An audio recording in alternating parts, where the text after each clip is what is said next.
Hey guys, I'm at it again making cassava flour, but this time we're going to be using cassava that I previously froze, and I'm adding one extra safety tip.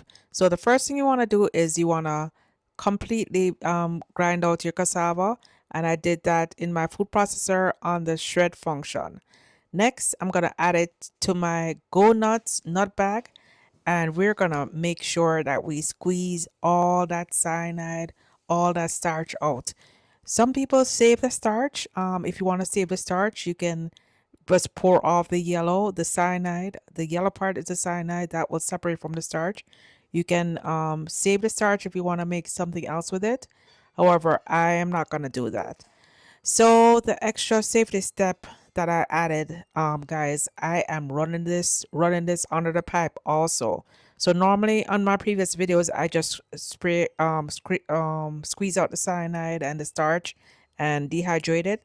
But I'm doing this extra safety step. If I ever want to make cookies or any recipes where I'm not cooking it thoroughly, I'd rather just do this extra step just to make sure it is extra safe.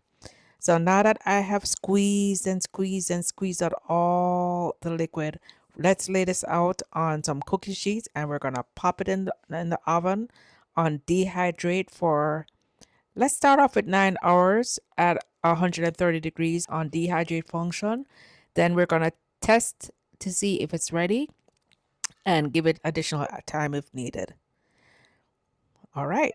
So it's actually been 18 hours, guys. Can you believe that it took 18 hours to get this fully dry? So I gave it 9 hours. It was still moist, so I popped it in for another 9 hours. But I just wanted to make sure it was fully dry. So next, let's blend this up. I had quite a bit of dried cassava, so I had to run it through the NutriBullet until it was nice and powdery. But guys, it is the perfect cassava. I can't tell any difference between this and when I do it from fresh made. So now you want to jar it up. I have several mason jars and I'm gonna keep this in. In all, I would say I got probably around 11 or 12. No, I got about 7 cups. 7 cups of flour, but then I had some additional. So in all, it was like 11 or 12 cups of cassava flour. Lots of great recipes coming up, guys. You can do this. Go buy your frozen cassava at Publix, at Walmart. You can make your own homemade cassava flour. Guys, it's so rewarding. Look at that. Perfect cassava flour. Do it, guys. You can do it. Drop a comment. Let me know if you do it.